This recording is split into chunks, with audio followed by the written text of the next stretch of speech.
Dalam sejarah kolonial Belanda di Asia, terutama di Indonesia, terdapat dua sosok penting yang seringkali luput dari perhatian umum: misionaris dan orientalis. Kedua istilah ini, meskipun berbeda, saling terkait erat dalam upaya Belanda untuk menancapkan pengaruhnya di tanah jajahan. Misionaris adalah mereka yang bekerja atas nama agama, biasanya Kristen, dengan tujuan dakwah dan penyebaran ajaran ke pelosok Nusantara. Namun tugas mereka tidak hanya soal agama. Di balik aktivitas gereja dan pengajaran, seringkali bersembunyi misi-misi intelijen.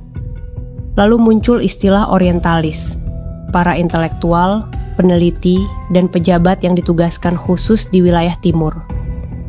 Nama orientalis diambil dari Orient, kata yang berarti timur dalam bahasa Eropa.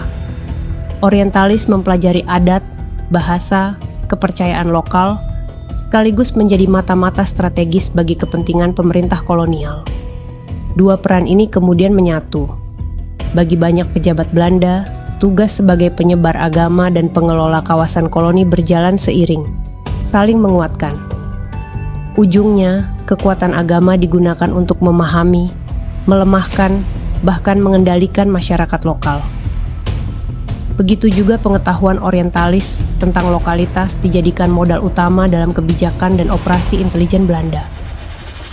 Salah satu nama besar dalam evolusi misionaris intelijen Belanda adalah Snoek Hurgronje.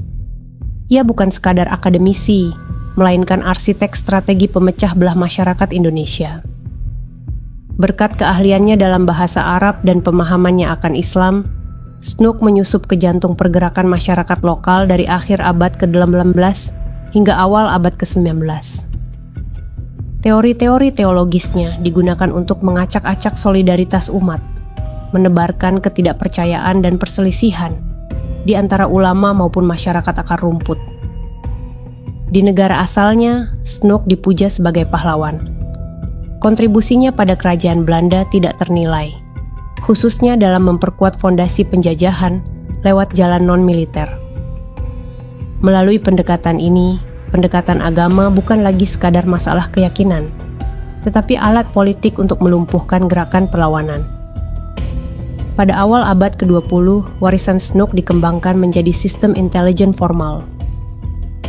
Strategi ini berdampak besar pada organisasi-organisasi Islam Indonesia, seperti yang dipimpin Hos Cokroaminoto dan PSI. Upaya mereka untuk memperjuangkan kemerdekaan harus berhadapan dengan jebakan intelijen yang merasuk hingga ke lini paling bawah pergerakan.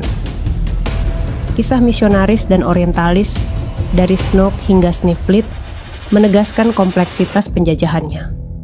Mereka bukan sekadar penyebar agama atau peneliti budaya, melainkan pion-pion politik dan intelijen. Warisan mereka tetap terasa sebagai pengingat bahwa penjajahan, lebih dari sekadar kekuatan militer, adalah permainan kecerdasan dan perpecahan.